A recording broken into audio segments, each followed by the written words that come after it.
So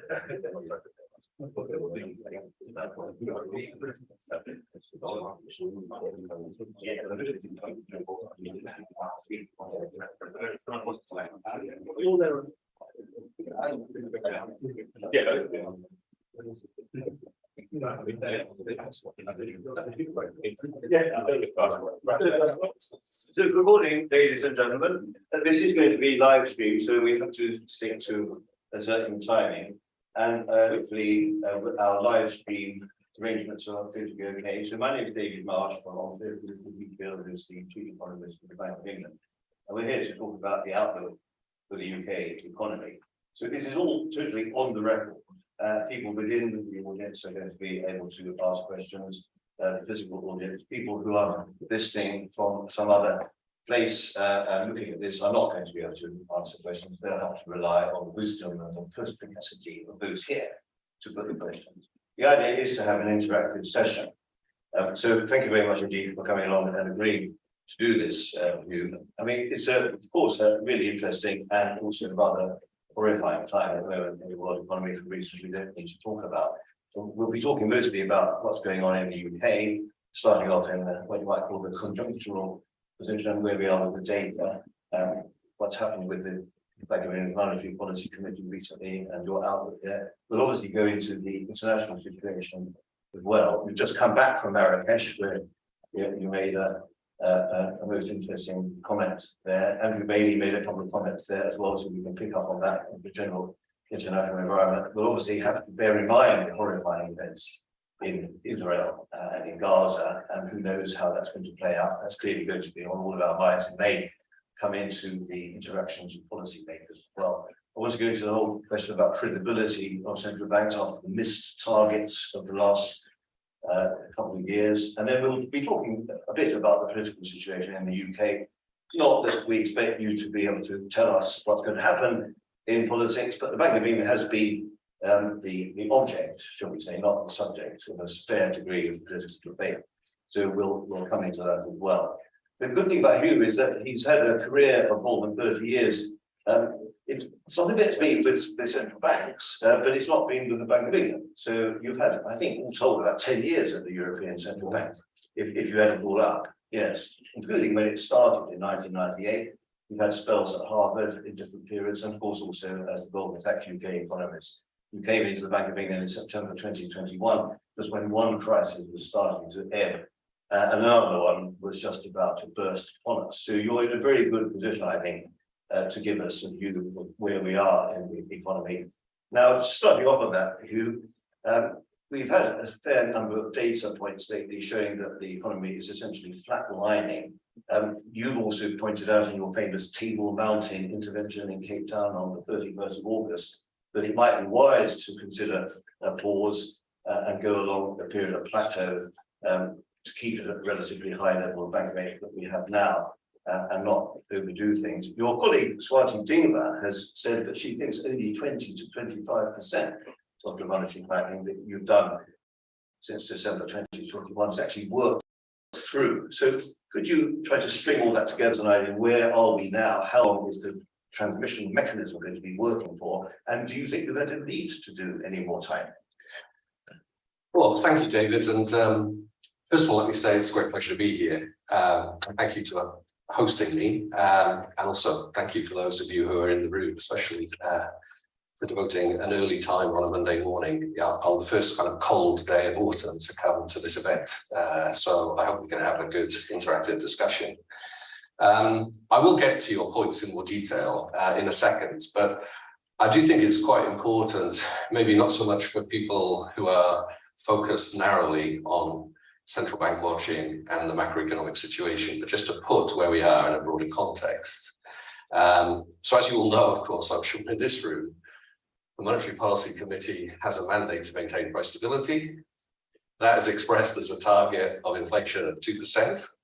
And we have a remit given to us by the government, which describes how we should achieve that target. We shouldn't, rush to achieve it in the face of supply shocks. There's a need to smooth output, employment, and other considerations in order to achieve that target in an efficient way. But one thing I really want to emphasize is that we are committed to achieving that target.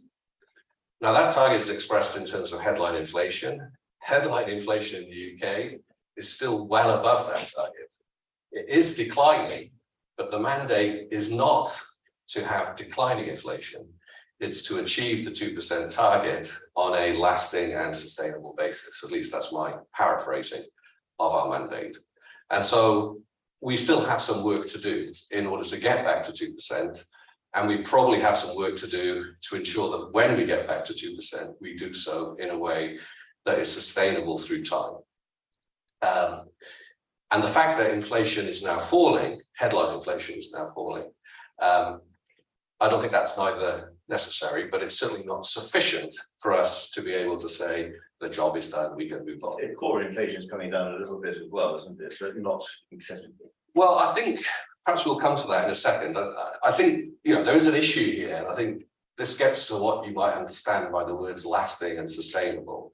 I mean, the truth of the matter is that a large part of the fall in headline inflation reflects the reversion of energy prices, particularly European wholesale natural gas prices, from the peaks we saw them achieve last year.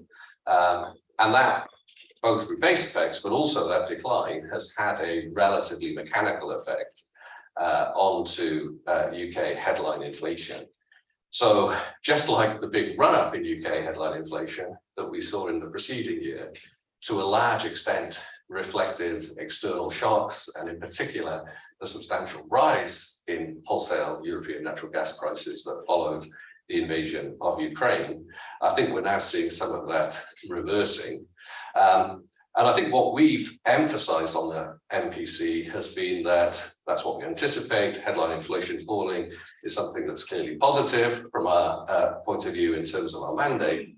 But we do need, in order to have that lasting and sustainable achievement of the inflation target, we need to ensure that the persistent components of inflation, so we've identified a number of indicators what those might be, but those persistent components of inflation, so not necessarily one-to-one with core, we can debate that, but certainly there's a relationship to core inflation, as you say.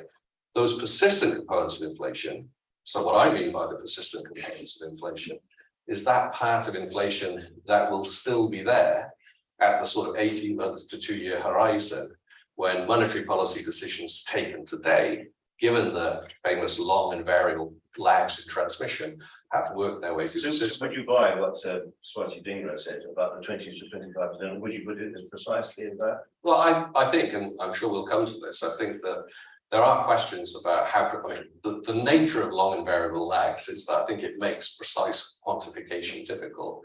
I think it's true that we have done a lot. We've raised interest rates by more than 5 percentage points. We've gone from an environment, when I joined the bank was still purchasing assets under a QE program, to a situation where we're now shedding assets under a QT program. And of course, the communication of monetary policy has changed quite significantly over the last year and a half, 2 years. Could one interpret what you've been saying so far, Huw, as to say that the relatively easy part of this job has been done? I noticed Andrew Bailey said a couple of times recently that the final mile is going to be the most difficult. And you said simpler things. So in other words, are you preparing the markets and the public for possible tough action ahead? So, I mean, I think, of course, it depends what you mean by tough action. I think what is key, and the point I want to emphasize, is that it's this persistent component of inflation, which, in my mind, I think in the mind of the MPC, is associated with, not uniquely caused by, but is associated with domestic pricing decisions, domestic cost dynamics, domestic wage setting behavior.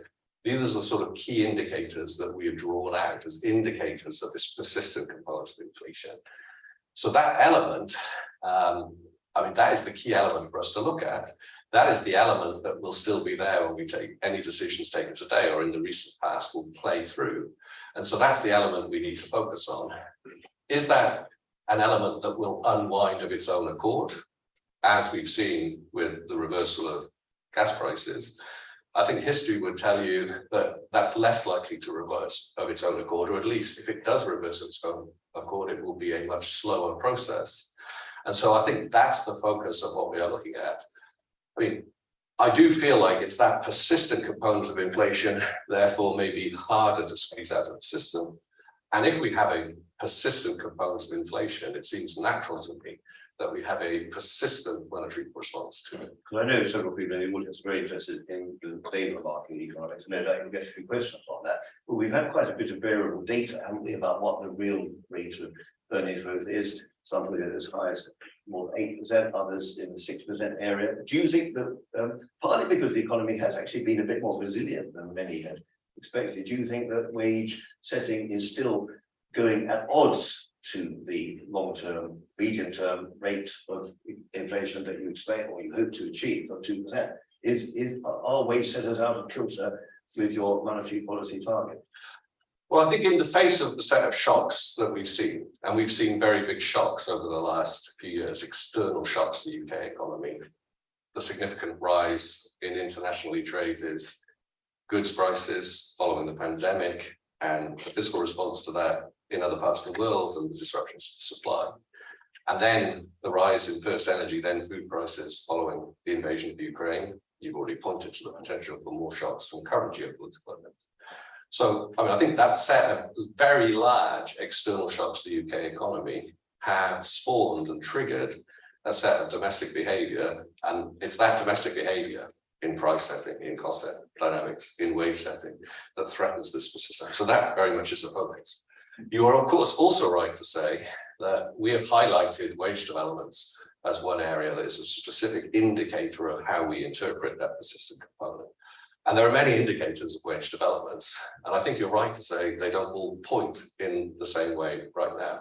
A few months ago, we made the point that in general, wage indicators are running at a pace, wage growth is running across a range of indicators at a pace that is not consistent with price stability in steady state. Now, is it consistent with the transition to price stability following these big shocks? I think that's a more open question. And our forecast has been that as headline inflation begins to fall, and we're now seeing evidence of that, headline inflation falling will help to reduce the cost of living pressures on squeeze on households and so forth.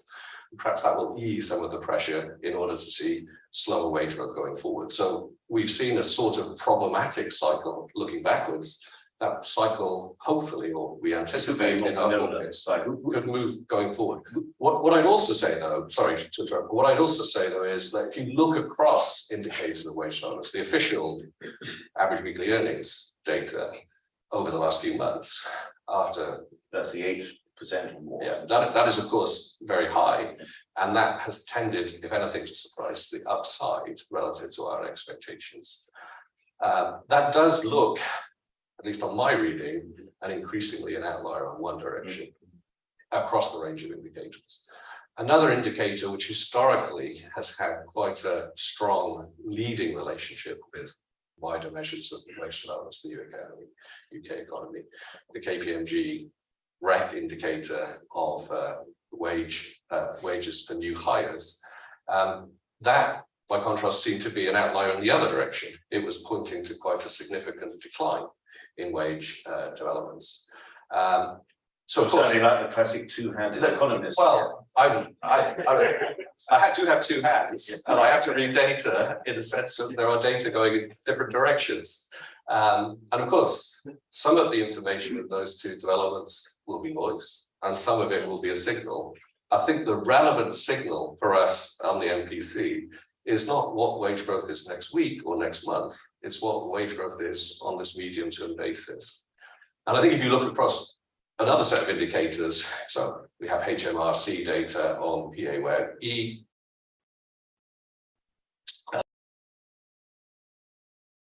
receipts, and so forth.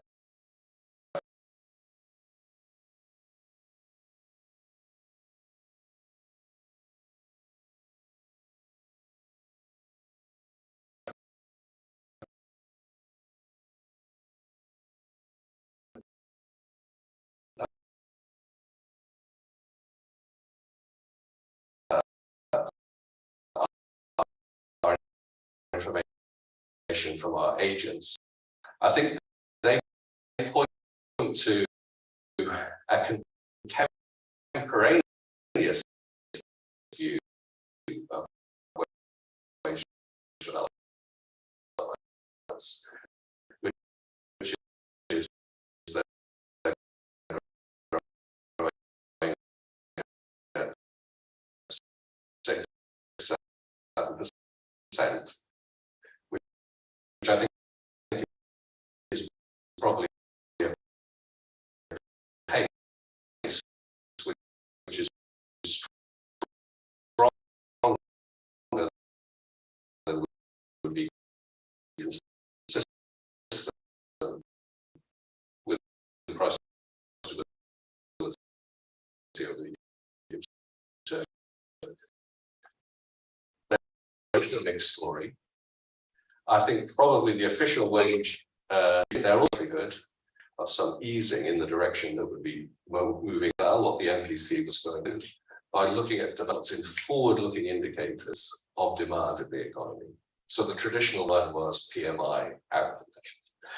And I think that was consistent with the view that the supply side of the economy was relatively stable. And so you could anticipate what the inflationary pressure in the economy would be by seeing whether demand growth was likely to exceed that stable view of growth on the supply side, creating excess demand, creating inflationary pressures, and a forward-looking monetary policy which would try and seek to weigh against those inflationary pressures before they kind of became manifest and actually influenced actual inflation, would act in a more restrictive direction as it saw demand begin to pick up, and of course vice versa on the downside. So that was an approach to monetary policy which allowed you to look at quite forward-looking early cycle indicators of the economy and act in the appropriate preemptive forward-looking way. I think what's happened over recent years, and it's particularly happened over the last few years, is that we've seen, and this was your opening remark, we've seen COVID, we've seen changes in our trading arrangements, we've seen the dramatic rise in energy prices, we've seen invasions. So we've seen this whole set of shocks, which of course have demand effects, but fundamentally they have significant supply effects too. That's presumably be why they brought you in, because you've been to make sense of all this. Sorry, talking about unemployment. No, but yeah, so I'm getting to that, right? So the kind of point is that as the supply side has become more uncertain, I think the ability to work out where excess demand in the economy, which in our framework is the sort of key indicator, a driver of inflation, you have to look at both supply indicators and demand indicators together.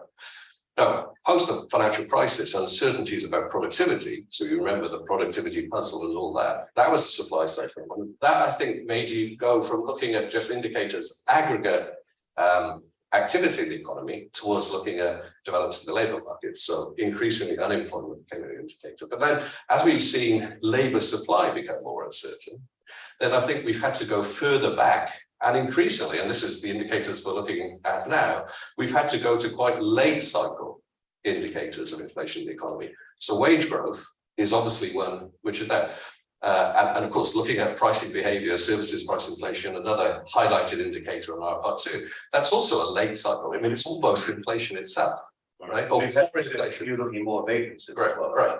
So the kind of key question for us, and I think it is the key question now, is how much do we on the MPC need to quote, paraphrase a quote of Larry Summers, wait until we see the whites of the eyes of the decline in inflation itself, or the decline in wage growth itself, right? Which is a very reliable indicator of what we're trying to achieve, but is almost telling us where we are, whereas what we actually have to do is act in this forward-looking preemptive way. So inevitably, the more we look at, wait for the whites of the eyes of the decline in inflation, we're going to, wait too long, right? Or how much can we rely on earlier cycle indicators of the inflation, so flatlining in the economy as a whole, increases in unemployment, or other measures of labour market tightness or looseness, like the vacancy rate, the ratio of vacancies to unemployment, the churn, quits going from job to jobs, so churn in the labour market. all of these indicators, which historically have all basically moved in parallel with one another, with very high levels of correlation between them. No, it's undoubtedly becoming a lot more difficult. But could I just ask you about one of the supply side issues? You mentioned everything on the supply side is more complex. I remember Andrew Bailey making a good speech about that at the London School of Economics. The issue about leaving the European Union is just one of the factors, I think, that one should say. I'm genuinely puzzled about this because Britain had this net immigration record amount, 600,000 people last year. The activity rate doesn't seem to actually change very much. And yet we say that the EU withdrawal has somehow constrained the flow of labour. That's been one of the reasons why Britain has got, it is alleged, a higher inflation rate underlying than other countries. Is that true? Has EU withdrawal had such an impact? So I mean, I think you raised quite a lot of issues there, and of course, unpicking a lot of issues will take me a little bit of time. So bear with me. So Not too much. So I think it's certainly the truth that understanding and interpreting developments on labour supply has been a key element of understanding domestic wage and price setting behaviour over the last 18 months to 2 years. And it's the example precisely I was just describing. If we could understand that in real time very well, we could put more weight on measures of unemployment or other measures of labour market tightness, which are earlier cycle, still not very early cycle, but earlier cycle indicators of what we should be doing with monetary policy than waiting till we see the movements in wages or in prices themselves. And that would definitely help us with the implementation of monetary policy because it would allow us to be more forward-looking, more preemptive and so forth, right? So understanding those labour market supply developments is important, but very difficult because what we're seeing in terms of labour supply is the confluence of many events. You've highlighted here the role of migration, the role of membership of the European Union, and our withdrawal. Well, it's not just me, a number of people have done this. But I think that is important, but has to be seen against the background of a whole other set of factors. I mean, not least demographics, but also the impact of COVID, long-term sickness, and so forth. So, I mean, how you pass these things out, I think that remains a very challenging exercise. To paraphrase what British Railways used to say about the wrong sort of leaves on the line, is it the wrong sort of immigrants who are coming in? Because there seems to be enough people coming in to possibly do a lot of work. So I'd say two things about that. So I just wanted to give a bit of preamble, so you're forcing me back to your question. If I may. It's good in preamble format. Yeah, but yeah, you have to get the preamble. He's trying to catch me out, so I had to put it in the right context. Maybe you're not trying to catch me out. I'm just trying to get you the audience value for money. But that's more important for you than it is for me. So I want to say there is, yes, if you look at headline numbers, I mean, by the way, the statistics of migration are not easy statistics. And you know, we are operating in somewhat of a fog in labour market. And you include asylum seekers in there, I know it's for the first time. But it is true that the immigration data has been strong over the last year plus. Now, the nature of that migration has been a bit different, quite substantially different. We've seen migrants from Ukraine and migrants from Afghanistan in that period for reasons that we all know well. And I think it is fair to say that those migrants are harder to integrate and their overall composition may be less sort of immediate worker heavy than other forms of migration we've seen. The 74,000 people come from Hong Kong. They must be amazing and easy to integrate. So that's one issue. But what I would also say, and I think this is sort of a key question about how the UK labour market has worked, is that I think parts of the UK labour market have become less contestable as a consequence of withdrawal from the EU. So there's always been this question of, do you need to have the people turn up, or do you need it to be the threat of people turning up? And I think probably, at least, could be some evidence, or at least it would be consistent with what we see in the macroeconomic data, that it's this latter phenomenon. It's the phenomenon that these people could come relatively easily at relatively short notice, with relatively few transaction costs either for them or for the firms that would employ them in the context of free movement membership with the EU.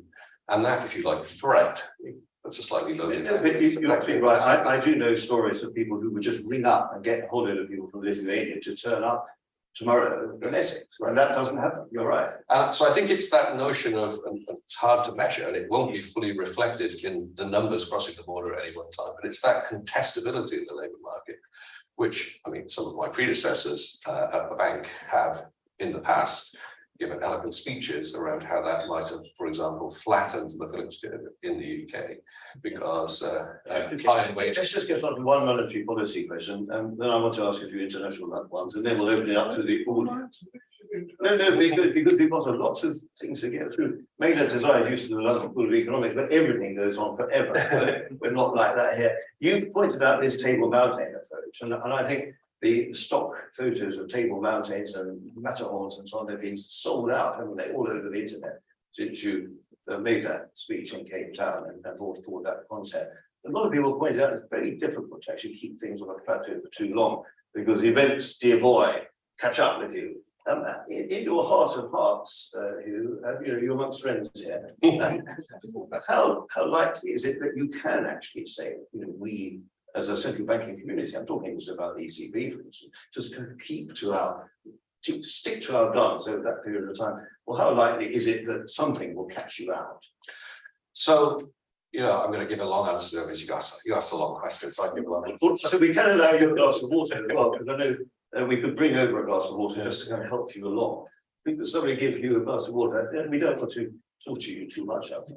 So, I mean, one thing I would say about this metaphor. So once you start down a metaphor, it's tempting to extend the metaphor. So I was in Cape Town well, as you said, I think it was the last day. 31st of August. And of course, they're in the Southern Hemisphere in Cape Town, right? So this is the sort of just beginning to be the early spring. So I don't know much about meteorology, but Cape Town is, in the confluence between the Arctic, not the Arctic, well, I guess it's closer to the Antarctic Ocean than we are, but the Atlantic Ocean and the Indian Ocean. So it has quite a lot of weather.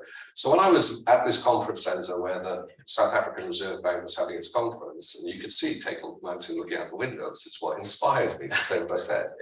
But what was interesting about that is at the time, the top of Table Mountain was shrouded in cloud. And I think that goes to your point, right? Is that, of course, monetary policy will always have to take a view about what we're trying to do, given what we've already seen, given what we know.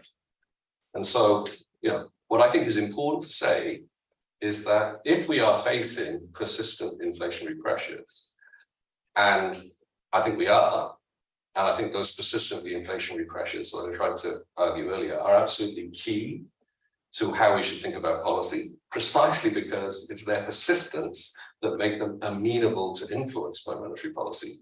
Transitory inflationary pressures, and of course we've had that discussion before I joined the bank, but that transitory inflationary pressures by nature are not amenable to influence of monetary policy. So monetary policy has to retain its focus on those persistent inflationary pressures.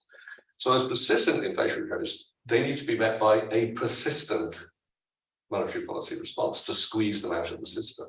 Now, of course, it's always true, and we've had many examples of this in the relatively short time I've been on the Monetary Policy Committee, but over the last 15 years.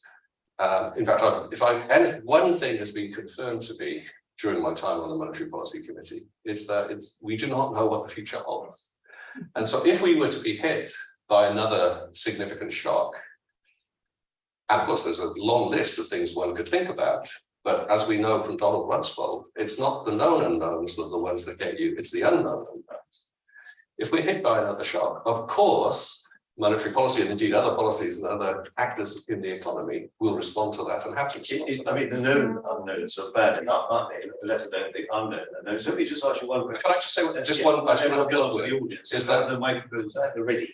And I do think it's important to emphasize that when we make central bank communication, etc., I mean, of course, those communications are always and necessarily and inevitably conditional on what we know now.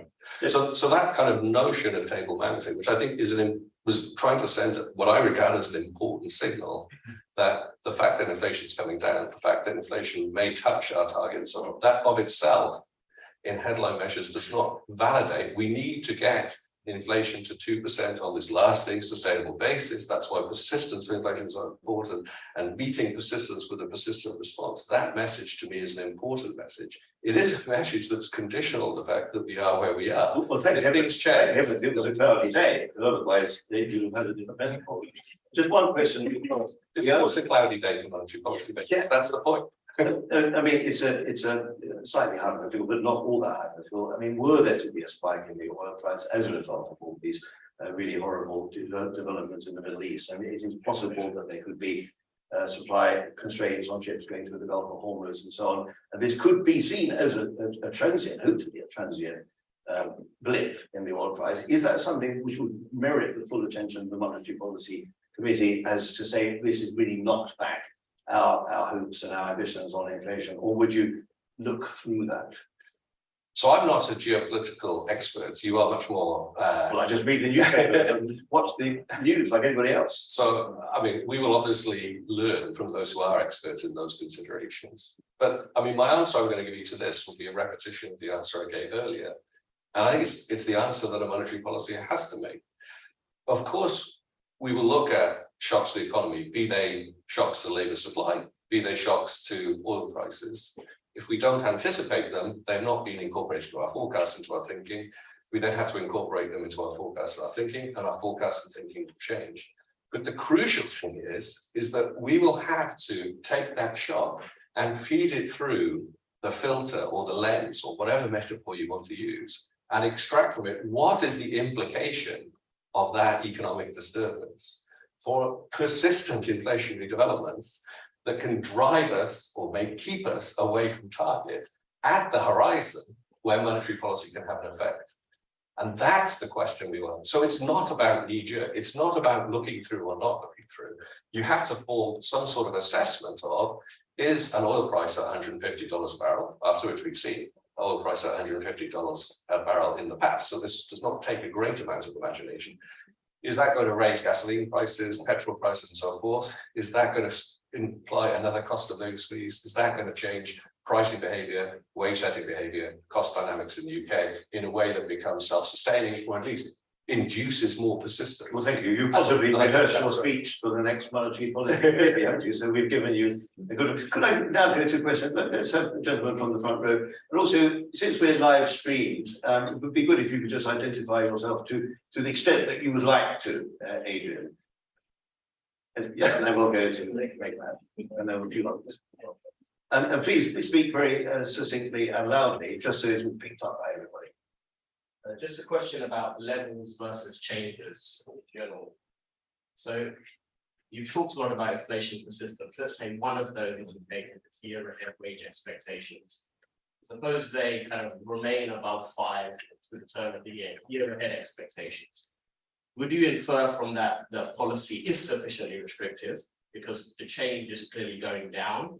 Or would we infer that policy is not sufficiently restrictive because the outright level of that indicator is still not consistent with target and may be symptomatic of that kind of less contestable labour market?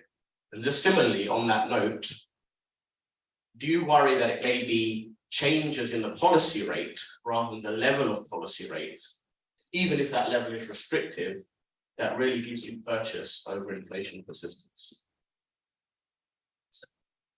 So those are very good questions, Adrian. I think, as you say, they are related. So I think, the short answer to the question probably is, I'm not going to give you, yes, it's only levels that matter, or yes, it's only changes that matter. I think to the first one, I would emphasize that we have to think about why wage growth is what it is, and what its path is.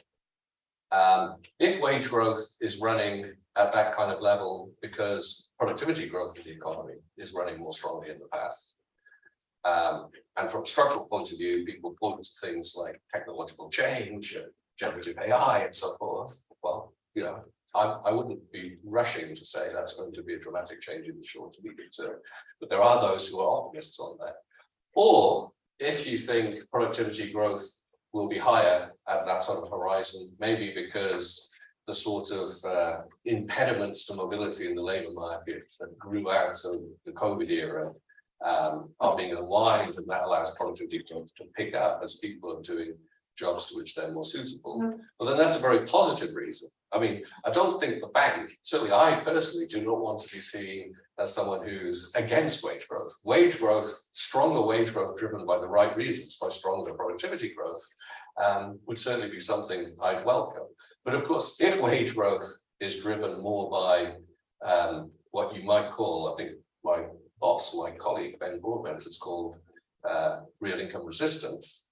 So the story that because of the squeeze on the cost of living, wage demands and wage settlements are higher, and that becomes a sort of self-sustaining, persistent dynamic, which is largely nominal in nature, is not supported by real developments in the economy, then that will, I think, ultimately feed through into more general inflation developments, feed through into the CPI inflation target that we, CPI inflation measure that we target. And that, of course, would be a cause for greater concern. So, you know, am I happier, just to paraphrase, would I be happier if wage growth was 5% rather than 8% on the official measure? Yes, I would be happier. Would I be happier if wage growth was going down from 5% relative to going down from 8%? I probably would be, because I wouldn't see myself at the type of horizons you're talking about as being a particular optimist about productivity dynamics of that horizon. But I have to have an economic view about whether that path is leading us to wage growth that's leading to inflation at target at the 2 to 3 year horizon. Well, thank you for synthesizing the question and also giving a very good answer. Could I make a desire now from the London School of Economics, and then we'll go to gentlemen on that side, but please make that. Sorry, mine is a slightly wide question because I was. No excuse to make that. We have just had the shock which I was saying will happen, which is a 50-year cycle. Sorry. 1973, 2023, oil shock. Very likely oil shock is happening. Now, I'm the only living person believing in the 100-year cycles, so you can ignore me. But I think we have to think about what a big 20 or 50-year cycle we went through, Thatcher and all that. Now we are about to go through that, already have having a slightly easy monetary cycle at the pandemic and all that, repeat of the Heath monetary expansion.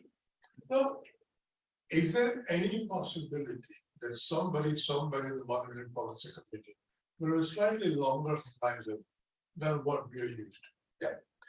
So I think that's a very good question. And actually, I thought we might have got to this by another route, but you've asked this question in a very direct way. So hopefully I can answer it in a very direct way. Right? So you emphasized the role of energy prices, what you said. And I think it is, I mean, we'll see what happens now. The repetition of the earlier. Right. So, I mean, I think what I would have said if we had approached this is, you know, last year, with the Russian invasion and the rising gas prices, I mean, the UK economy is more oriented towards natural gas now in terms of heating homes and generating electricity than something was the case 50 years ago. So natural gas turns out to be an important part. If you look at the behavior of natural gas prices last year, wholesale European natural gas prices kind of from trough to peak rose more than 10 times, right? If you do the calculation, again, my boss Ben Broadbent likes to do, of looking about what's the terms of trade impact of that on the UK economy, say measured in terms of a percentage of production, that is bigger than the events of 1973. Right, so we've had two very big energy shocks spaced out by 50 years. Now, you could say that about COVID, right? COVID was a big health shock to the economy. What's the sort of natural parallel? People talk about the so-called Spanish flu. It's not anti-Spanish. I don't have any views about that. I don't know enough about it, but it's called the Spanish flu of 1918. That's 100 years ago. I mean, we can talk about the global financial crisis. So some people associate that with the financial crisis of the early 1930s. That's 80 years ago. So there are these, you know, low frequency, well, at least rare shocks by the standards of the horizons the Monetary Policy Committee is normally looking at, which is 2-3 years ahead. And we've had a series of them, all in pretty close relationship. We've had a land war in Europe too, right? We haven't seen a land war in Europe since 1945. people would debate that too. But my point is that we've seen in a very short period of time a series of very big shocks, which are probably rare shocks, right, by historical standards. And that's quite difficult for monetary policy makers to deal with. And I think we've seen some of the challenges that implies. The whole framework at the Bank of England, the framework of the MPC, was a framework that focused on producing a very elegant chart with a fan chart looking at inflation out for 2 or 3 years, with a measure of uncertainty around that measure of inflation that probably did not take into account these types of shocks. And certainly not all of them could happen one after the other and all go in the same direction, right? So that sounds like special pleading on my part, but I mean, I think it's a description of reality. So maybe it is special pleading, but we have seen that. Now, I think a key question, because we do have to be forward-looking, the key question for us is, are those just tail drawings from a distribution, which in the end, we will go back to the distribution. We will go back to a distribution where most of the drawings are coming closer to the mean, it has the normal bell shape or so forth, in which case we shouldn't. Not be bell shape. Yes, great. Or are we going to go, are what we're observing is a change in that distribution? Right? And I think, certainly if you look at, for example, the remit of Bernanke Review, which was formally launched only a few weeks ago, it does talk about how monetary policymakers should deal with a period of heightened uncertainty, special uncertainty, different types of uncertainty.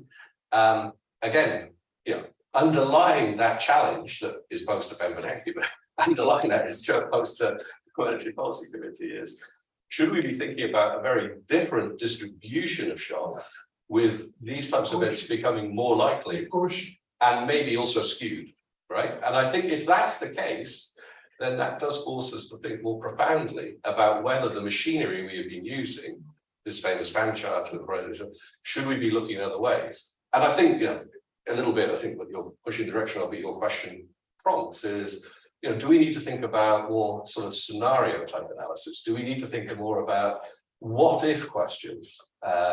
So at the moment, the sort of focus of discussion, probably certainly communication of the MPC, is very much around a central case. Whereas I think a lot of the questions that you're pointing towards are questions which are, if things were to be very different from that central case, what would you do? So it's fans about fans in a way, isn't it? Well, yeah, we just look at it like that. I mean, I think what Megan is trying to say is that he'd like a job on the Monetary Policy Committee, since you're trying to bring older people back into the workforce. Please take we just move on. We do have quite a bit of time, but we don't have that much time. But I have a gentleman in the front row here, who is called Alison. Then we'll have Jessica there, who's been waiting patiently. Then the 2 gentlemen behind. But first of all, please introduce yourself, Alison. Yeah, thank you. It's Alistair on Bank of America. So it's a question on credibility. So the bank has acted like it's got time to get back to 2%. It was credible in meeting its inflation targets, and the last 2 years have clearly been quite cruel on that front. The market prices forward inflation swaps don't get you back to 2% at any point. So what's your comfort that you've got the credibility to take time now? Yeah, so I think that's a good question. So, I mean, I think there's a determination to get back to 2%. We do not choose 2%, but we are given 2%. We are determined to get back to 2%. I think the reason we've been away from 2% in recent years, or at least the trigger for moving away, has been the type of external shocks we were just discussing. I mean, I think, speaking as someone who sort of joined the bank almost just over 2 years ago now, I think, I mean, there are 2 questions which are important there. Were these shocks really shocks? In other words, could they be anticipated? So I think that's an interesting question. I think, given, I would say, I mean, from my experience on the MPC, the big shock has been the invasion and its impact on European gas prices. I mean, I was briefed when I joined the MPC in September 2021. This was not something I was briefed about. So maybe we should have done. Maybe this should have been the sort of topic of a what if exercise. But it was not something that was seen as an immediate. I mean, interesting enough, Germany, which was in the front line, it was only really properly briefed. The new government of shocks was only really properly briefed by the Americans on that in December of 2021. So maybe you were not so far off either. Right. So I think the point is, to my mind, that was a shock, right? I think COVID was also a shock, right? So we could work through.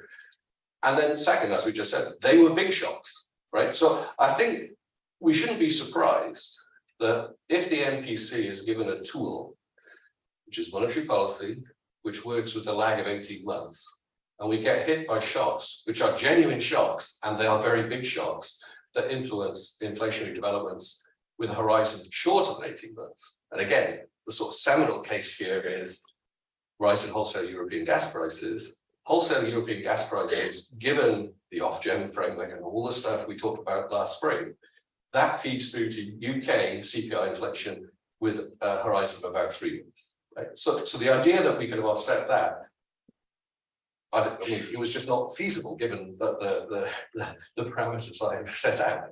So the key question is not that inflation spiked up, it's that did that spike up inflation spark a whole set of changes in behavior, the emergence of this greater persistence, and the emergence of behaviors that are not consistent with the 2% inflation. That's the challenge. And I think that's the challenge that the MPC has to meet. Now, I agree with you that if we look at current pricing in index swap markets and so forth, we cannot be complacent, right? We have work to do.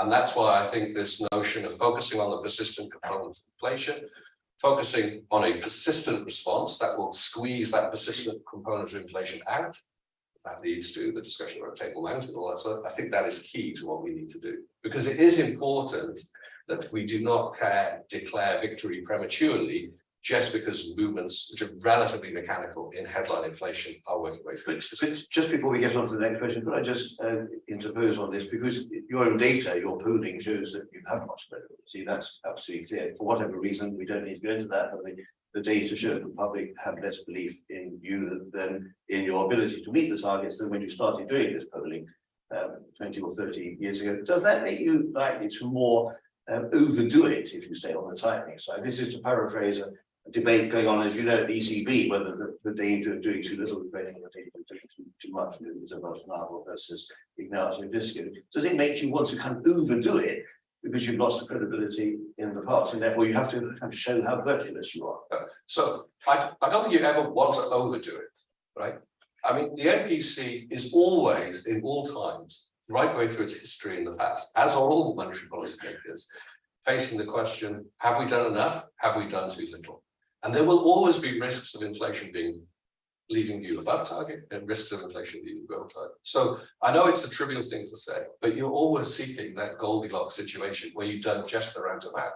But because the top of Table Mountain is very cloudy, because we're exposed to these risks, there will always be new things happening that you'll have to respond to, recalibrate, and so forth. And we just don't have that omniscience or omnipotence that allows us to always steer inflation reliably to 2%. So there will always be some volatility.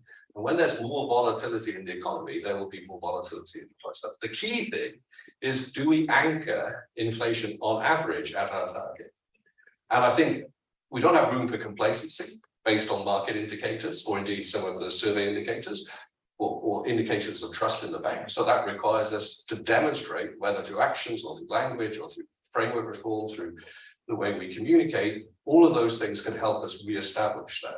Okay, I have an answer water while Jessica's asking that question. Okay. Yeah, well, I think this probably leads on quite well. So my question is on looking at Jessica from Fitch. Yes, that's right, Jessica, sorry, from Fitch Ratings. So looking at the transmission mechanism, how do you judge that you have done too much, not done enough? Where are we seeing the tightening that we've seen since December 21 coming up in, say, the credit data, in the lending data, in the economic data? What are you looking at? Are you seeing it more in the bank lending channel? Are you seeing it in other channels? Is that surprising? Is that different? And kind of, what indicators are you looking at? And also, I may add, the agents, you've got this very good network of agents, which you mentioned. How much are they feeding into precisely that question? So, I mean, of course, we have done, as every central bank has done, a whole set of studies on transmission and monetary policy. Some of those studies are, if you like called top-down studies. So we try and identify innovations in monetary policy. We're back in a world now where those innovations are changes in bank rate, and we try and trace their way through the economy. we're doing a lot of work on that. We haven't changed bank rate really much over the last 15 years until this recent episode starting the last 2 years.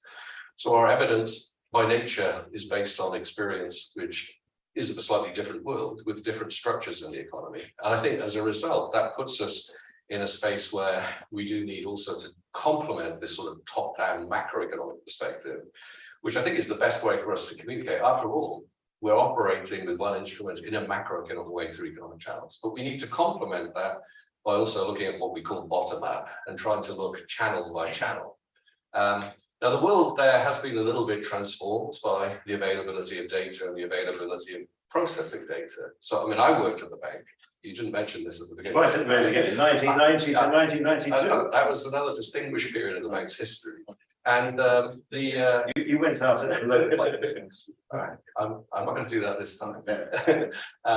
But I mean, we have, of course, a whole sort of mortgage channels. Now, on the one hand, the structure of the mortgage market, as you all know very well, has changed significantly. I mean, arguably not fundamentally, in the sense that we're not in an American style or German style 15 to 30-year mortgage market, fixed rates, but we're in a mortgage where rates are refinanced every 2 or 5 years. And so that is different from the world of 30 plus years ago, where mortgage rates were very closely tied to the bank rate itself. And that does have an impact on transmission. But you know, we are able to monitor that impact much more closely than we were able to 30 years ago, because we have data on every mortgage. We know something about the households associated with those mortgages because of the stress testing that's been done at the individual level and so forth and so on. So I think we are trying to monitor those developments, and also developments looking at transmission to the corporate sector. I don't overemphasize the household mortgage market. We look very closely at construction indicators, because developments in residential and construction have been an important channel of transmission in monetary policy in the past, and we think they continue to be. So we're looking at all of those things. And of course, that set of very granular data is complemented by looking at the traditional monetary aggregates, lending aggregates. Is there anything he's left out, Jessica, that you'd like to add, give to him for his list? Things he should be looked at? But please do say. No, it's all right. Is it going to be an interactive session? Can I say one thing on this? I mean, you're what's the word? Provoking me. That's the word. It's saying No, surely. that you know, I think we have to take a full information approach, right? Our strategy should be to look at everything. Now, the danger is, if you look at everything, you're not looking at the important things more than the less important things. So the challenge for us is to work out what's important. And at the moment, given precisely the macroeconomic situation, understanding about that transmission through the financial sector into the real economy, and how effective that is, and how that has changed since the past, in terms of which channel is most important, so forth, relative to how much that's affected the overall macroeconomic effect. I think that combination is a key issue, and we are looking at all the set of indicators precisely. So can I just say also one other thing here is, of course, when we do the top-down exercises, we're asking the question, if the Bank of England has an innovation in bank rate and everything else stays the same, what happens? That is the traditional monetary policy. That's what identification of a monetary policy shock is in that world. One of the things that has happened this time in this episode is that we've been subject to a set of global shocks. So one of the things that has changed as the Bank of England has changed monetary policy is other central banks, and you've listed some of them, as you said, notably ECB, but also Fed and indeed others. They've also changed monetary policy pretty much in parallel with us. So we haven't seen the exchange rate effect, the exchange rate channel of transmission, not because it's not necessarily working. It's just that exchange rates have been more stable because all central banks have moved in a more synchronized way than the identification of monetary policy shock and then transmitting it through the macroeconomy exercise. That's the starting point of these things. So the exchange rate channel, particularly for what by global standards is now a relatively small and very open economy like the UK, is quite important. So I think one of the reasons why people might be seeing, well, transmission has been weaker than the past. It's not because transmission is weaker. It's just that exchange rate channel has been a little bit reduced because So that's a very good addition, actually. We've got a couple of questions here, gentlemen, here. We've got quite a bit of time, actually, because as we know, the last mile is always the hardest. So this could be, you've been so admirably succinct, more time, actually, and there's a number of questions, gentlemen, at the back as well. But first of all, let's just have you, Jan. How do you describe yourself these days? And you were a member of the MNC. I'm a former member of the, it's easy. these many are. I have two questions, but they permit very short answers. If you're willing. The first one is, can I just press you again on this 20 to 25% business of, how much of the monetary tightening has hit the economy so far? I completely accept it's hard to quantify and, lots of moving parts and models as well as judgments and all that, but even, to the nearest quarter, to the nearest fifth, there must be some central view embedded in the projection. And then the second question is your Table Mountain versus Matterhorn story, which I like very much. Do you accept that switching to implementing a Table Mountain strategy relative to a Matterhorn strategy involves the short-term, the near-term interest rate decisions becoming slightly less data dependent? Because actually what your new tool is, well, if the data is a bit stronger, then we'll stay there a bit longer, and if it's weaker, it will stay there a bit shorter. Of course, if very big things happen, all bets are off, as you said, but I just wonder whether you agree with that characterization. Thank you. So I am going to a little bit dodge your first question. I think it's a very difficult question. It's obviously an important question. I am a bit reluctant to say 25% is the right number or 50% is the right number. And it goes back to my answer to the previous question, is that we are having to monitor these things quite closely. I think there's also an issue of, other things are happening. So, you will know this better than me, but you will certainly know it well, that we do look at, in terms of our forecasting, the impact of changes in the yield curve. And there is a tendency to associate changes in the yield curve with changes in monetary policy. But as the events of recent weeks shows, that's not necessarily wholly driven by. So I think in terms of changes in the yield curve, we're probably around half, I would guess, broadly speaking. That's a very ballpark number with a very round range. So I would be on the side of saying more has come through perhaps than Swati was suggesting, but not dramatically so. Within the confidence bands, I haven't spoken so much about this, but my guess is the confidence bands overlap very significantly, and as a result, the significance of that difference in statistical terms will be very modest. Then turning to your second question, so you have to remind me what it was, because You don't have to be so prescient of the data every single month, because you've got the table mountain approach. Yes. So you don't have to be very much service. So I would say two things to that. The short answer, I think, is yes. I think you've characterized it right, and I think it does go back to monetary policy making has to be data dependent. Otherwise, what are we doing? Right? We have to look at the data in order to achieve our target. I think there's a tendency to say we have to look at this data and look at it this way, right? Everyone's telling, right? But as I was saying earlier, we should look at all data. And I think we should be perhaps a bit more eclectic in how we're looking at it.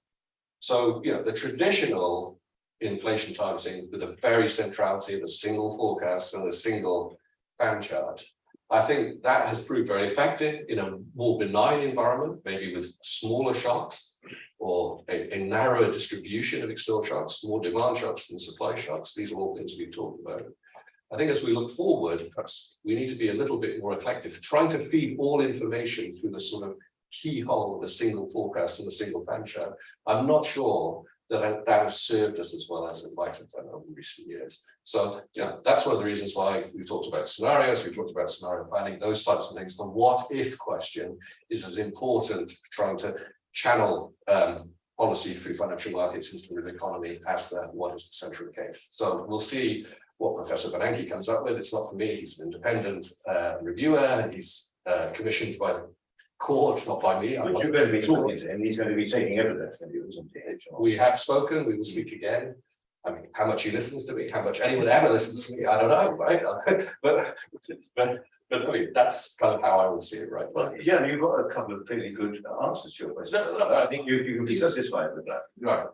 I hope you're satisfied, but I do want to say that the notion of data dependence here, I mean, of course it matters. So the point I was trying to make earlier is monetary policy, MPC, has to focus. And this, of course, was why that fan chart was such an innovation back in the day, is that it did focus the attention of policymakers, with independence being you, it focused it on inflation, it focused it on forward-looking and a horizon inflation that was a few years. And the fan chart itself emphasized that, yes, but there's a lot of uncertainty, so we don't know exactly. So that fan chart served a lot of very positive purposes. I would like to think that we have matured as a monetary policy community in the UK.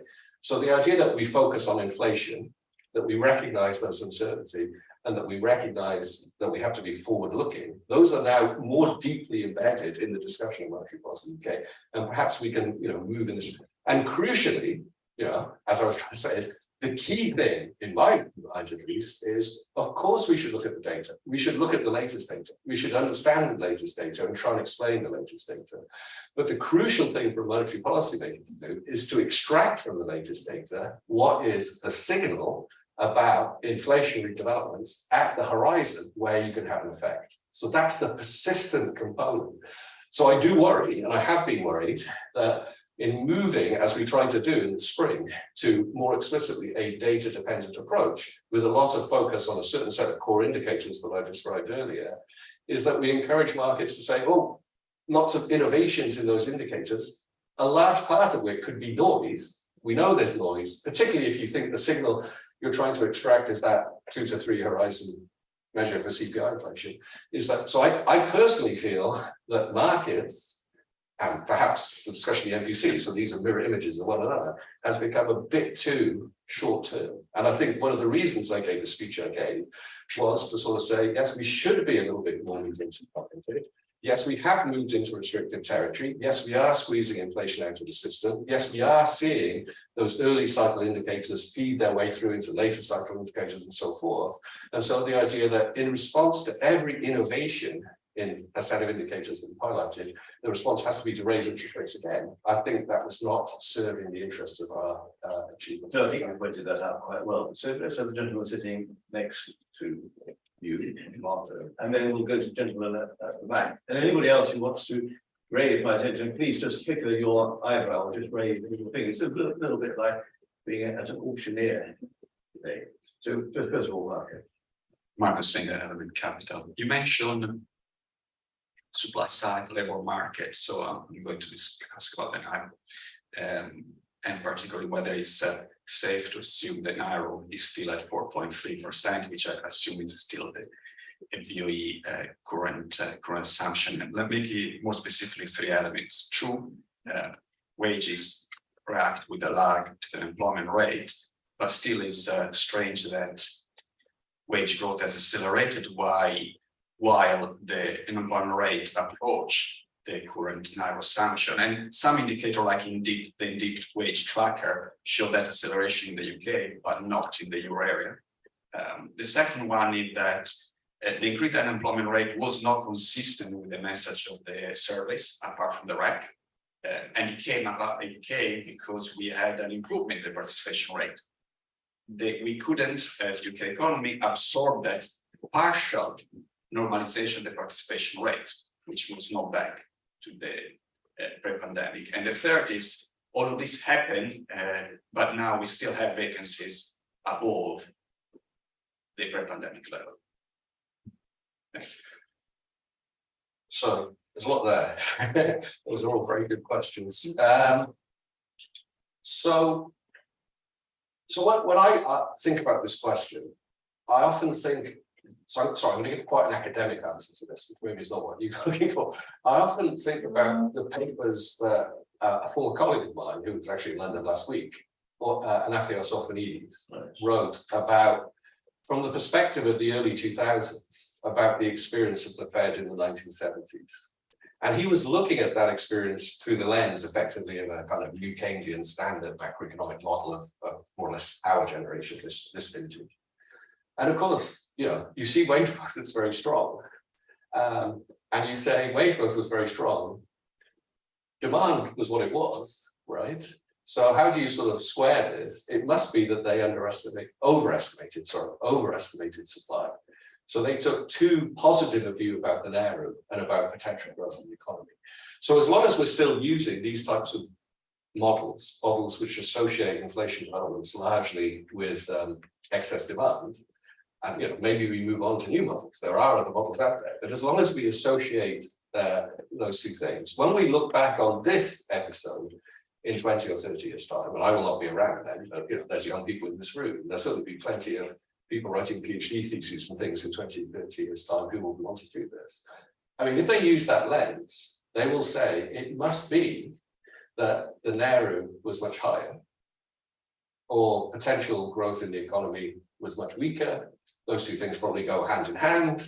Why didn't those people work it out, right? And that goes back to what I was saying earlier, is in real time, and that's what the Monetary Policy Committee is doing, in real time, we're trying to make those assessments. So you're right that the MPC essentially has published a view on the narrow, which is around 4.3%.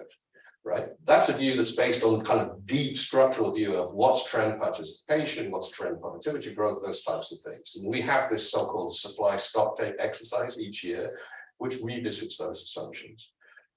So if you revisit those assumptions, yes, we might make some temporary adjustments due to COVID and so forth, but demographics your life is determined by demographics. Participation is falling because of the fact we're aging. We're all aging individually, but as a society, we're aging, and that will reduce participation in a relatively mechanical way.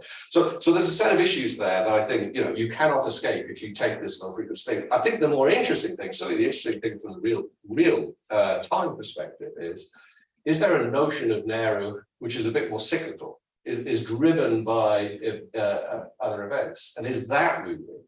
That I think is really where the policy debate is, right? So in some sense, that would be the way, in terms of the model we both have in mind, of explaining why wage growth seems to be going up at a time when unemployment is also going up, is that the narrow, this kind of cyclical shorter-term narrow, if you like, is growing up even faster.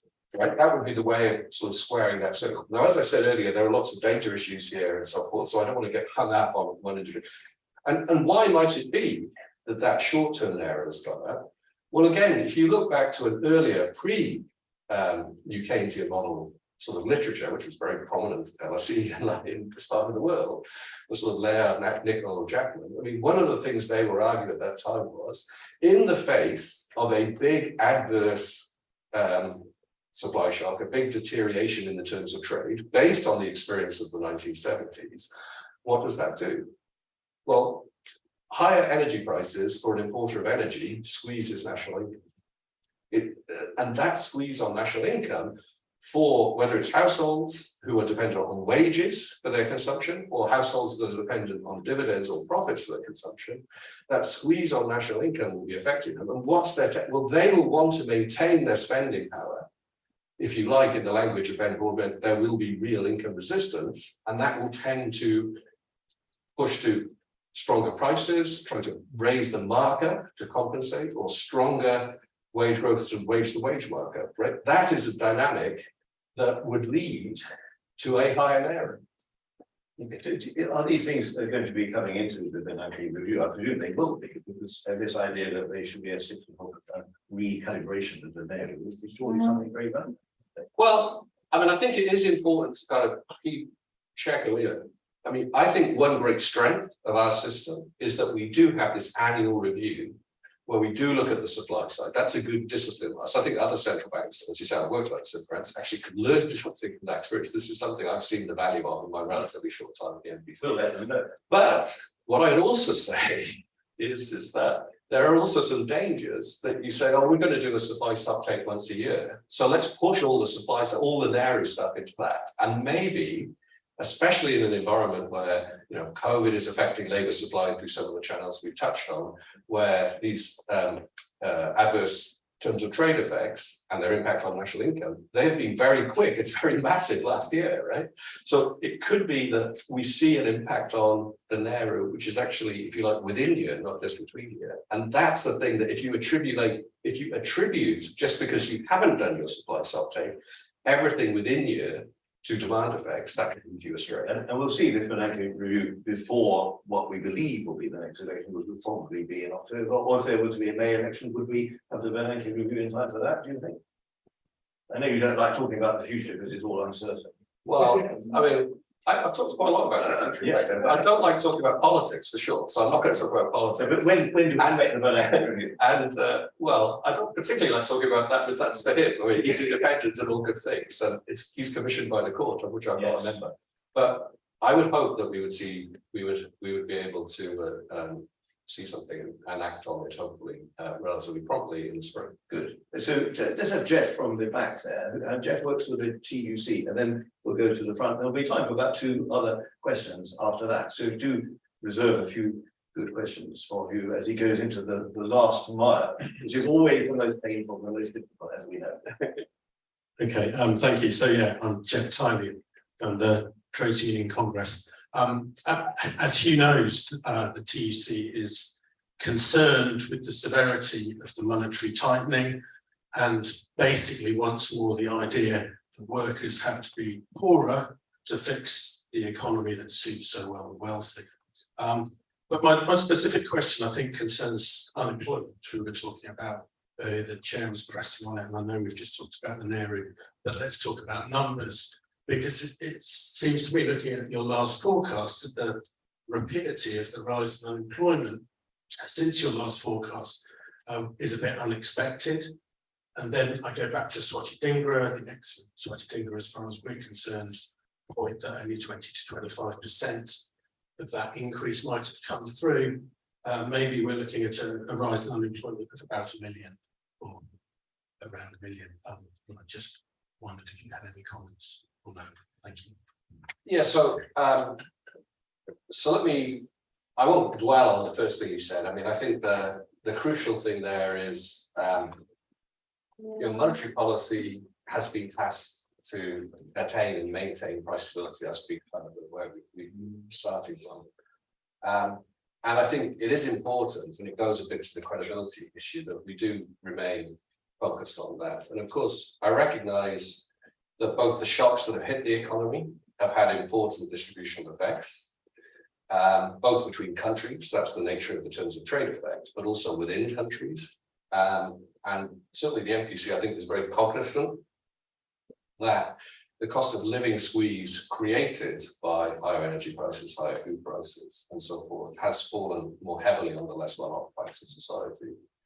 And of course, addressing that issue is an important element of sustaining the social fabric in which we all rely at some level, and so forth. So I do think, though, that monetary policy, although a potentially very powerful tool, and we've sort of been assuming it's a pretty powerful tool in a lot of what we've discussed about its macroeconomic effects, it is quite a blunt tool. So it's not a well designed tool to deal with sort of targeted issues, distributional issues, and so forth. So it has to be set in a broader context. So that's the first thing I would say.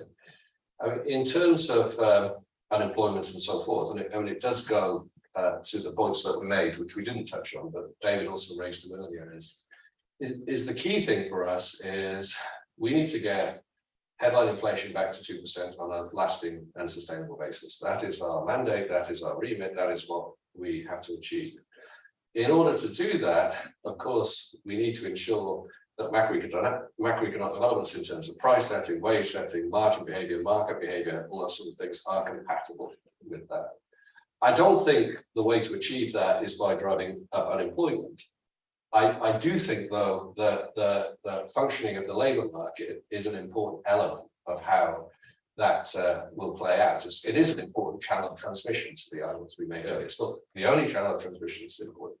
And so, as has been said, and as actually was said earlier on, and I think I mentioned this earlier on too, is understanding the tightness of the labour market and understanding what impact that has on wage markups and so forth. Just like understanding the goods market and understanding what impact that has on pricing behaviour, on markups and profit margins in the corporate sector, just like understanding financial markets to understand what's the impact of changes in bank rate on asset prices and lending and borrowing rates offered and set by financial institutions, all of those things are pretty central to understanding our transmission.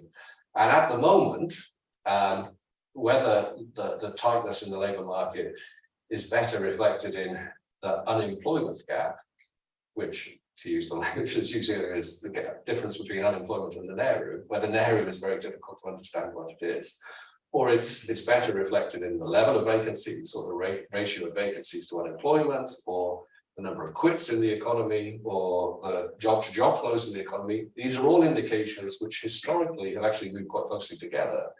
They have not moved as closely together over the recent times, and that reflects some of the magnitude of the big supply shocks that we've seen. And a big challenge for us is to try and understand that. So having a regulatory environment in the labour market, having behaviours in the labour market that allow price and wage setting behaviour to be consistent with our target without driving unemployment, that would obviously be something that would be very favourable. It's through the transition of the labour market, isn't it? It's always something that you have to be caring about. So please, thank you for waiting so patiently. Thank you, David, for Lena Kumaleva, independent economist. I just want to say thank you, David, for curating such a extraordinary, extensive discussion. Good, we haven't got to the last one yet. Huw, thank you for the long analytical answers that we all want to hear. I have three brief questions, which are all feeding to the same point, and that is the point that I think David alluded to at the start of this discussion, which is how long is the top of the tabletop mountain metaphor. My first question really, is really about the neutral rate. And I think if I go back to your answer to the question before last, if we assume that NAIRU has shifted higher, then perhaps the economy's neutral rate has shifted higher, which would suggest that while current policy rate is tight, it's perhaps not as tight as it was at the last peak, policy peak cycle. The second question is really about your thoughts on particularly idiosyncratic factors feeding into the current UK inflation premium. And there was a speech that Catherine Mann published recently, which I think perhaps preempts the Bernanke review to some extent. But it talks about some of the factors and forces that are not easily led into model sort of based forecasting, which of course is consumer behaviour and drift in inflation expectations. And I wondered how much weight do you personally give to those factors in your thoughts about how tight and restrictive policy has, how long the policy needs to stay restrictive. My third question leads towards a question that was raised earlier by Jessica, which was about the policy transmission mechanism and where do you look for that. And there has been a fair bit of volatility in market rates and bond yields, but also short-term market rates sort of curve this year. And I wonder how useful you find that is in the context of reducing inflation forecasts and perhaps to the Bernanke review. Do you think that it would be useful for the MPC to move towards more of a US style where each individual member publishes their optimal policy rate path to achieve inflation? Thank you. We visited. So thank you for the questions, Nina. Yeah, those are very good questions too. So, I mean, how long is the top? I think as long as necessary, but not too long. I mean, that doesn't say very much, but yeah, I think it does. You've given us the headline. Tomorrow's the next time. But I do think that's important. It goes back to this point about the conditionality, right? The world is changing. We have to be responsive to those changes. I guess what I'm pointing towards in my answer to Jan was we need to interpret it, I think, in a way that I see as in line with our mandate and an understanding of how monetary policy works. Monetary policy is not a fine-tuning instrument. It's not an instrument that can have an immediate effect. So we have to have this lower frequency, if you like, perspective. But we will do what we need to do. We won't do too much. We won't be perfect because we're not omniscient and omnipotent. But I think we'll get inflation on average back to 2% pretty quickly. On the neutral rate, so this goes there. I think you're right to identify a correspondence between the discussion of the neutral rate and the idiosyncratic factors and the discussion of the NAIRU. I mean, I think those are, if you like, starred variables in this sort of standard model people have in mind. And those starred variables are both key, but unobservable and difficult to estimate in real time. So as I think, again, others from the MPC have spoken in the past, I've spoken, I am reluctant to sort of get pinned down to a specific view on an area or neutral rate. Because I don't think those things are like conceptually very clear what they are, let alone empirically well estimated or clear. So, you know, I would take a little bit of a step back from that. You know, the governor has given a number of speeches, I think including one at Jackson Hole, where he's reviewed the fundamental economic forces in the space of technology and demographics and so forth, which have pushed over the last 2 or 3 decades that R star, that neutral real rate, lower. And I think, you know, that analysis, probably for me to criticize that analysis, but I think that analysis has power. But can we rely on all those forces continuing to work in the same direction or be superseded or affected by other things? I think we can. So a bit like in 30 years' time, someone will use that framework and look at the events of the last 2 times. Someone will look at the events of the last few years and extract a measure of R star and say, ah, look, they had R star wrong. But in real time, I'm not sure that's a particularly helpful way. I think we need to be thinking about how shocks affect the economy, what's the impact on inflation, at the sort of horizon that we can begin to influence. And I think that's a better framework, I think. I do agree with you that that leaves a little bit ambiguous what restrictive means, and we've used the word restrictive. So I am reasonably confident that interest rates at their current level are bearing down on inflation, are acting to squeeze out that persistent component of inflation that we have seen and we want to eliminate in order to get us back to target on a lasting sustainable basis. But I mean, I agree also with you that, you know, there's a question there of it's an inexact science. It's not that we can do that to the final basis point or even 10 percentage point. I think we have to see that in a slightly bigger picture, longer term, medium to long term perspective. On idiosyncratic things. And bond yields around a bit. Yes. Yeah, so I mean, I have sympathy with what Catherine has said in the sense that no single model, I think, can capture all aspects of transmission or all interpretations of transmission. So when I said earlier that in a more benign environment, I think the centrality of the forecast of the MP process was helpful in its initial sort of era because it helped ensure that everybody talked about the right things in the right way. Right? So that was a helpful exercise. I would like to think that the MPC has matured in a way that it knows its job and people understand its job is to get inflation back to 2%. And that probably allows a little more of an eclectic view. So I think, you know, the list that you offer, we talked, I think, Alistair, we talked about the role played by market expectations of inflation.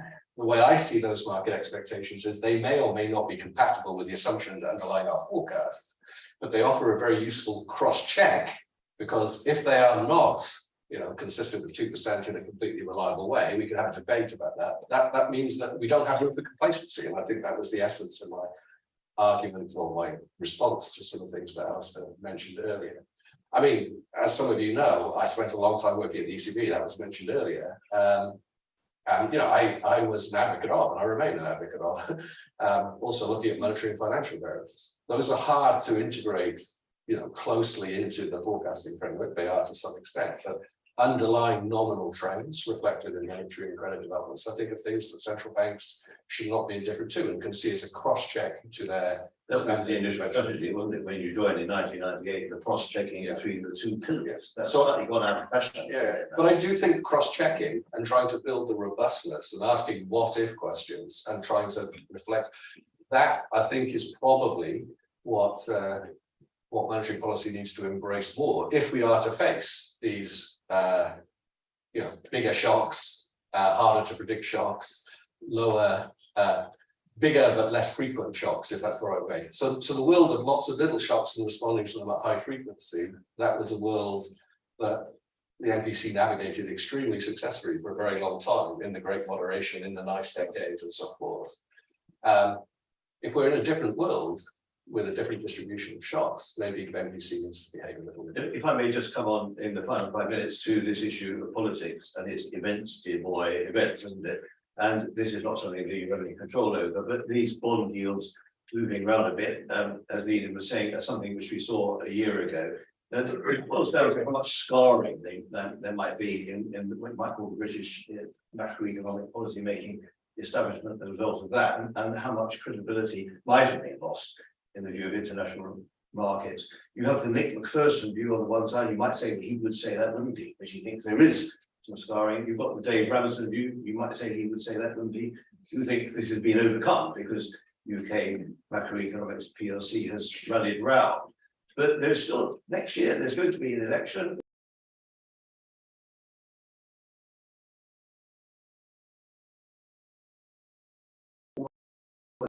Certainly,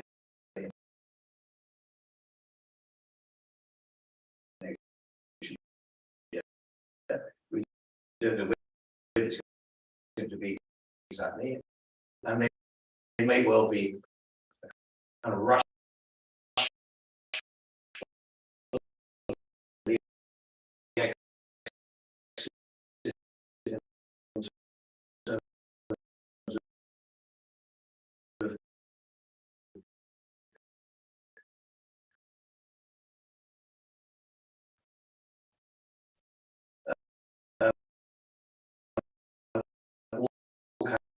Kinds of tax cuts in or the election.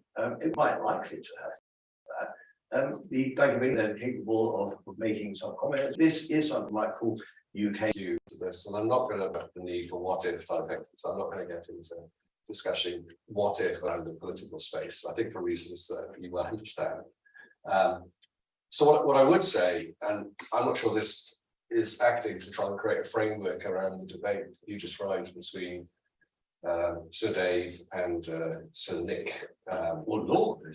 Oh, sorry. I apologize to him not being in due status. But so for me, I think that what that episode of this time last year revealed, and I think it gets to a fiscal event, but then a fiscal event having knock-on implications on financial stability and market functioning and the implementation and transmission of monetary policy. So there's a lot of a network of complex interactions there.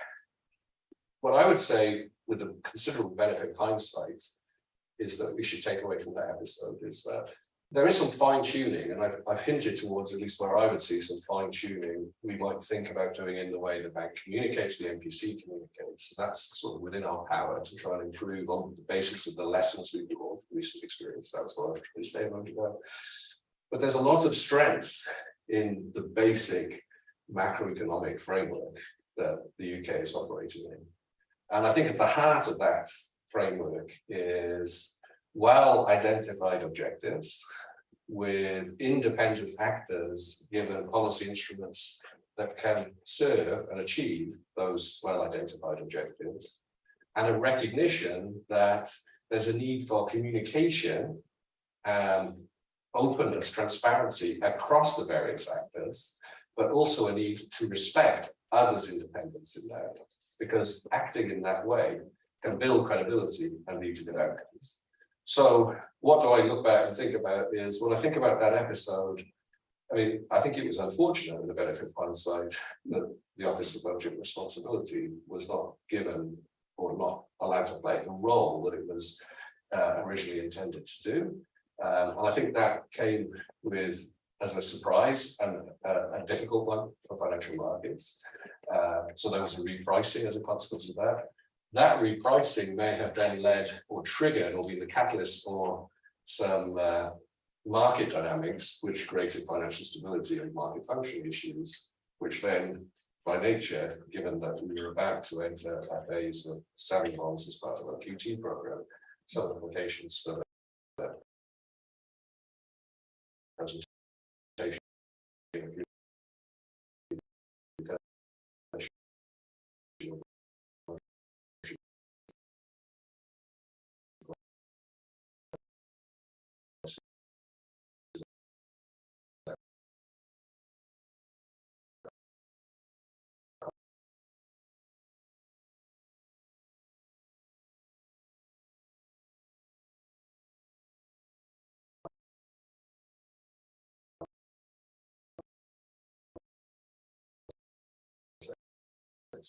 So that was a difficult period. But if you look at it from perspective, the Bank of England delivered a reduction in terms of England year, difficult moment, and the Bank of England's actions this time last year, the so-called financial stability market interventions, those interventions have helped to calm the market, and a better functioning, I would even go as far as to say relatively well-functioning gilt market is very favourable, both for serving the needs of financial stability, because it's a core funding market, but also allowing a little more flexibility in terms of the context. And that's going to allow another 100 billion, isn't it, in terms of the runoff of the gilts. We may be time just for one very, very quick, you'll need a microphone, but which you don't have, but very, very quick, please. I just wanted to say about the politics of that episode.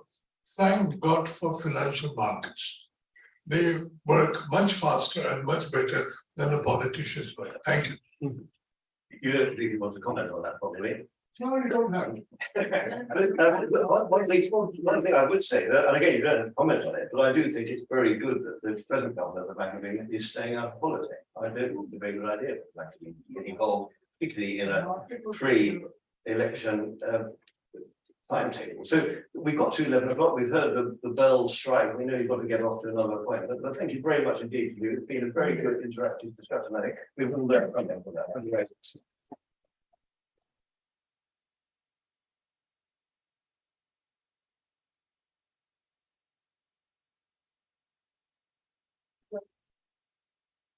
much.